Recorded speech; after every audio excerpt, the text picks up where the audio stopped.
Blackmail ചെയ്യുന്ന രീതി പറയുകയാണ്. ഞങ്ങൾ ഈ വോയിസ് ഒക്കെ എടുത്ത് ഞാൻ അവരോടായിട്ടാണ് പറയുന്നത്. അങ്ങനെ പറഞ്ഞ് എന്നെ ബ്ലാക്ക്മെയിൽ ചെയ്യാൻ നിൽക്കുന്ന ഒരു വിഭാഗം യൂട്യൂബേഴ്സ് പറയുകയാണ്, നിങ്ങൾ തീർച്ചയായിട്ടും അങ്ങനെയുള്ള വോയിസുകൾ റെക്കോർഡ് ചെയ്ത് വിടുമ്പോൾ എനിക്കറിയാവുന്ന ഒരുപാട് കാര്യങ്ങൾ എനിക്കറിയുന്ന ഈ ഇൻഹൗസ് ബ്ലഡ് ബാങ്കിൽ പോയിട്ട് SIT ഹോസ്പിറ്റലിന്റെ ഫ്രണ്ടിൽ ഇൻഹൗസ് ബ്ലഡ് ബാങ്കിൽ പോയിട്ട് ഈ വിവരം അന്വേഷിക്കാൻ പോയി. ഞാനും മനും കൂടെ പോയി. അവിടെ ചെന്നപ്പോൾ നല്ല തിരക്കുണ്ടായിരുന്നു. ആ കൂട്ടത്തിൽ ഒരു സ്റ്റാഫ് അവിടെ ഫ്രീ ആയിട്ട് നിൽക്കായിരുന്നു. അവരോട് ഞങ്ങൾ ഈ കാര്യം ചോദിച്ചു, ഈ ബില്ല് കാണിച്ചിട്ട് ഈ മെഡിസിൻ ഇവിടെ ഉണ്ടോ എന്ന് ചോദിച്ചു. അവർ പറഞ്ഞു ഈ മെഡിസിൻ ഇവിടെ ഉണ്ട്. ഈ ബില്ല് അവരുടെ സൈൻ തന്നെയാണ് ആ ബില്ലുണ്ടായിരുന്നത്. ബിഷപ്പ് വീണ്ടും ഒരു ഇന്റർവ്യൂ ആയിട്ട് ഇറങ്ങിയിട്ടുണ്ട്. സായി ചേട്ടന് ഏതോ മീഡിയക്കാരെ കണ്ടപ്പോ എങ്ങാണ്ട് ഇങ്ങനെ ചാട്ടവാറിനടിക്കണം എന്നൊരു സ്റ്റേറ്റ്മെന്റ് പറഞ്ഞിട്ടുണ്ടായിരുന്നു. അതാണിപ്പം വലിയ പ്രശ്നമായിട്ട് മാറിയിരിക്കുന്നത്. ആദ്യം തമാശയായിട്ട് പറഞ്ഞതാണെങ്കിലും പിന്നെ സായി ചേട്ടൻ പറഞ്ഞിട്ടുണ്ട് ഞാൻ ആ സ്റ്റേറ്റ്മെന്റിൽ നിന്ന് മാറത്തില്ല എന്ന് സായി ചേട്ടൻ ഒരു വീഡിയോയിൽ പറഞ്ഞിട്ടുണ്ട്. വല്ല കാര്യം ഉണ്ടായിരുന്നോ? ബിഷപ്പിന് ശരിക്കും ഈ ഒരു കാര്യത്തിലേക്ക് ഇൻവോൾവ് ആവേണ്ട ഒരു കാര്യവും ഉണ്ടായിരുന്നില്ല. ബിഷപ്പിന്റെ കാര്യം നോക്കിയിട്ട് അങ്ങ് പോയാൽ മതിയായിരുന്നു. ഇത് ആദ്യം ഒരു ഇന്റർവ്യൂ കൊടുത്തിട്ട് കിച്ചുവിനെ ഭീഷണിപ്പെടുത്തുന്ന പോലെയാണ് ബിഷപ്പ് സംസാരിച്ചുകൊണ്ടിരുന്നത്. അതിനുശേഷമാണ് ഓരോരുത്തരെടുത്തിട്ട് ആ വീഡിയോ റിയാക്ട് ചെയ്തു തുടങ്ങിയത്. ഇപ്പം കുറ്റം മൊത്തം റിയാക്ട് ചെയ്ത ആൾക്കാർക്ക് ബാക്കിയൊക്കെ ഒരു പ്രശ്നമില്ല. കുറ്റം മൊത്തം ഇപ്പൊ റിയാക്ട് ചെയ്ത ആൾക്കാർക്കാണ്. എന്ന് പറയുന്ന ബിഗ് ബോസ് സെലിബ്രിറ്റിയും സീക്രട്ട് ഏജന്റ് എന്ന് പറയുന്ന ഒരു യൂട്യൂബർ, അദ്ദേഹം ഞാൻ സോഷ്യൽ മീഡിയയിൽ എനിക്ക് പലരും ഒരു വീഡിയോ അയച്ചു തന്നു.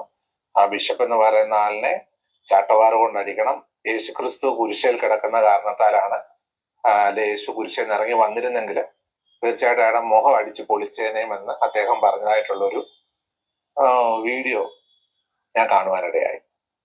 അച്ഛൻ ഇപ്പൊ ചെയ്തുകൊണ്ടിരിക്കുന്ന പ്രവൃത്തി അനുസരിച്ചാണ് അങ്ങനെ ഒരു റിയാക്ഷൻ വന്നത്. അച്ഛന്റെ പണിയെ നോക്കി അച്ഛന്റെ കാര്യം നോക്കി നടന്നായിരുന്നെങ്കിൽ ഈ ഒരു പ്രശ്നം അവിടെ ഉണ്ടാകത്തില്ലായിരുന്നു. ആരും ഇതുപോലെ പറയത്തില്ലായിരുന്നു, സംസാരിക്കത്തില്ലായിരുന്നു. അച്ഛൻ ചെയ്തുകൊണ്ടിരുന്ന പ്രവൃത്തി എന്തുവാ?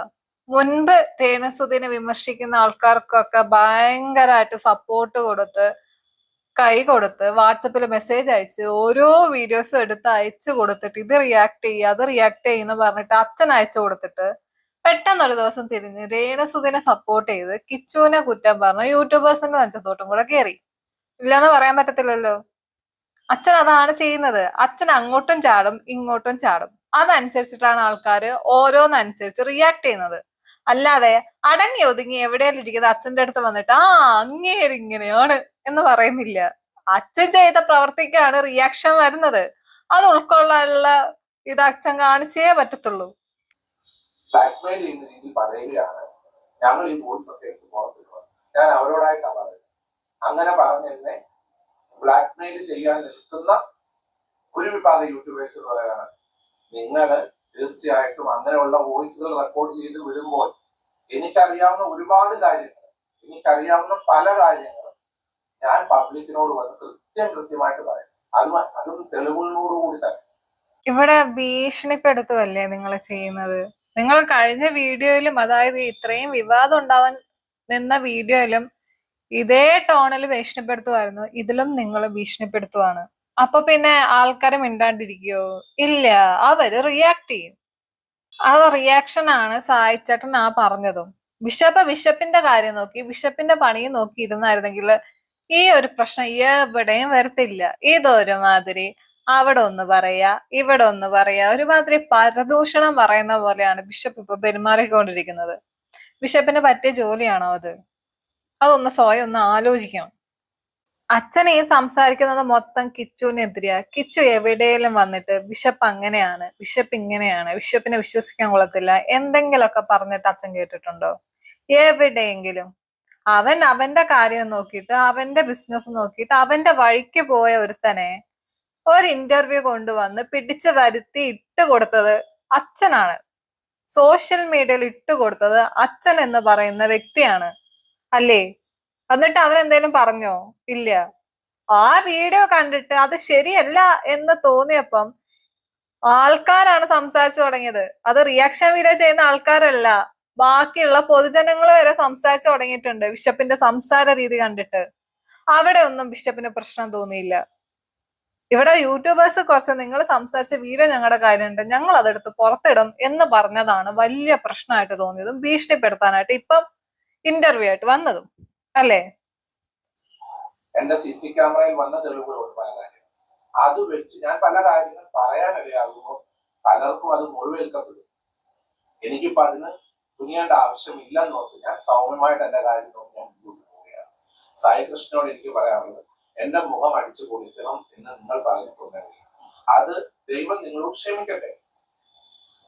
സർവശക്തനായ കർത്താവായ യേശു ക്രിസ്തു നിങ്ങളോട് ക്ഷമിക്കട്ടെ എന്ന് മാത്രമേ എനിക്ക് നിങ്ങളോട് പറയാനുള്ളൂ. ഇനി നിങ്ങളോട് പറയില്ല, വൈരാഗ്യമില്ല, ദേഷ്യമില്ല ഒന്നും. പക്ഷെ നിങ്ങൾക്കത് പറയുവാനുള്ള ആ ചേതോവികാരം എന്ന് പറഞ്ഞു കഴിഞ്ഞാൽ, എന്നോട് ചോദിച്ച ചോദ്യങ്ങൾക്ക് ഉത്തരം ഞാൻ പറഞ്ഞപ്പോൾ നിങ്ങൾക്ക് അത് ഇഷ്ടപ്പെട്ടില്ല, ഉടനെ നിങ്ങൾ എന്നെ അടിക്കണമെന്ന് പറഞ്ഞു.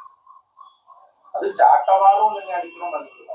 അച്ഛന് ആരെക്കുറിച്ചും എന്തും പറയാം, അതില് കുഴപ്പമില്ല. പക്ഷേ ബാക്കിയുള്ള ആരെങ്കിലൊക്കെ അച്ഛനെ തിരിച്ചെന്തേലൊക്കെ പറഞ്ഞു കഴിഞ്ഞാൽ അച്ഛനത് സഹിക്കാൻ പറ്റത്തില്ല. പിന്നെ വിഷമായി, സങ്കടമായി, BP ആയി. എന്നെ അങ്ങനെ അടിക്കുവാൻ നിങ്ങളുടെ മനസ്സിലെ ആ ഒരു എന്താണ് പറയുന്നത്, നിങ്ങൾ എനിക്ക് ഇത്രയും ഒരുപാട് ആരോഗ്യ പ്രശ്നങ്ങളുള്ളതാണ്. ബ്ലഡ് പ്രഷറിന് ഞാൻ വളരെ നീണ്ട വർഷക്കാലം 2 നേരം മെഡിസിൻ എടുക്കുന്നതാണ്. ഒരു പേഴ്സണൽ കാര്യങ്ങളല്ലാതെ എന്നെ മുറിവേൽപ്പിക്കുന്ന പല കാര്യങ്ങൾ ചോദ്യങ്ങളായിട്ട് പല യൂട്യൂബേഴ്സ് ഇന്റർവ്യൂ ചെയ്യാനൂടെ വരുമ്പോൾ എനിക്ക് വേദനിക്കുന്ന കാര്യങ്ങൾ പറയുമ്പോൾ ഞാൻ ഒച്ചത്തിൽ സംസാരിച്ചിട്ടുണ്ട്.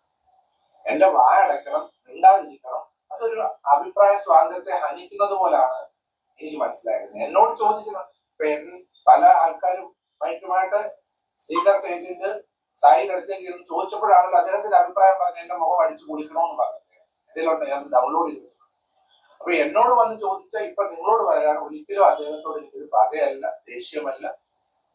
അദ്ദേഹം ഇനി അഥവാ അടിക്കാൻ വരുന്നുണ്ടെങ്കിൽ എന്റെ വീട് ചങ്ങനാശ്ശേരിയിലാണ്, ഞാൻ ലൊക്കേഷൻ അയച്ചാൽ നേരിട്ട് വന്ന് എന്റെ മുഖം അടിച്ചു കുടിച്ചോളൂ, ഒരു കുഴപ്പമില്ല, അതിനെനിക്ക് വിരോധമില്ല. ഇന്റർവ്യൂ എടുക്കുന്ന ആളെ സമ്മതിക്കണം കേട്ടോ. ഈ മനുഷ്യന്റെ വായിന്ന് എന്തെങ്കിലുമൊക്കെ കിട്ടുന്നുള്ള ഉറപ്പുള്ളത് കൊണ്ടാണ് പോയിട്ട് ഇന്റർവ്യൂ എടുക്കുന്നത്. അതുപോലെ സംഭവിക്കുകയും ചെയ്യും. വീഡിയോ ചെയ്തിട്ടുണ്ടായിരുന്നു. 2 ദിവസം ഞാനോട് ഉണ്ടായിരുന്നില്ല, നാട്ടിലുണ്ടായിരുന്നില്ല. അതുകൊണ്ടാണ് ഈ 2 ദിവസം കൊണ്ട് ഈ വിഷയം അന്വേഷിക്കാൻ പോകാൻ പറ്റാത്തത്. ഇന്ന് ഈ ഇൻഹൗസ് ഡ്രഗ് ബാങ്കിൽ പോയിട്ട് SIT ഹോസ്പിറ്റലിന്റെ ഫ്രണ്ടിൽ ഇൻഹൗസ് ഡ്രഗ് ബാങ്കിൽ പോയിട്ട് ഈ വിവരം അന്വേഷിക്കാൻ പോയി. ഞാനും മനും കൂടെ പോയി. അവിടെ ചെന്നപ്പോൾ നല്ല തിരക്കുണ്ടായിരുന്നു. ആ കൂട്ടത്തിൽ ഒരു സ്റ്റാഫ് അവിടെ ഫ്രീ ആയിട്ട് നിൽക്കായിരുന്നു. അവരോട് ഞങ്ങൾ ഈ കാര്യം ചോദിച്ചു, ഈ ബില്ല് കാണിച്ചിട്ട് ഈ മെഡിസിൻ ഇവിടെ ഉണ്ടോ എന്ന് ചോദിച്ചു. അവർ പറഞ്ഞു ഈ മെഡിസിൻ ഇവിടെ ഉണ്ട്. ഈ ബില്ല് അവരുടെ സൈൻ തന്നെയാണ് ആ ബില്ലുണ്ടായിരുന്നത്. ഞങ്ങളോട് സംസാരിച്ച ആ സ്റ്റാഫിന്റെ സൈൻ തന്നെയാണ് ആ ബില്ലിലുണ്ടായിരുന്നത്. അവർ പറഞ്ഞു ഞാനാണ് ഈ ബില്ല് കൊടുത്തത്, മെഡിസിൻ കൊടുത്തത് ഞാൻ തന്നെയാണ്.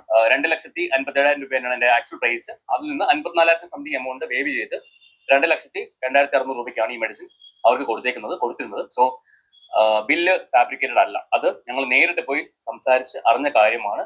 ഈ അപ്പൊ ആ സംശയം തീർന്നു. ബില്ല് അത് ഒറിജിനൽ ആണ്, കള്ളം കാണിച്ചിട്ടില്ല. ഓക്കെ, ഇനി അതിനെ ചുറ്റിപ്പറ്റിയുള്ള പ്രശ്നങ്ങൾ അങ്ങ് തീർന്നേക്കണം.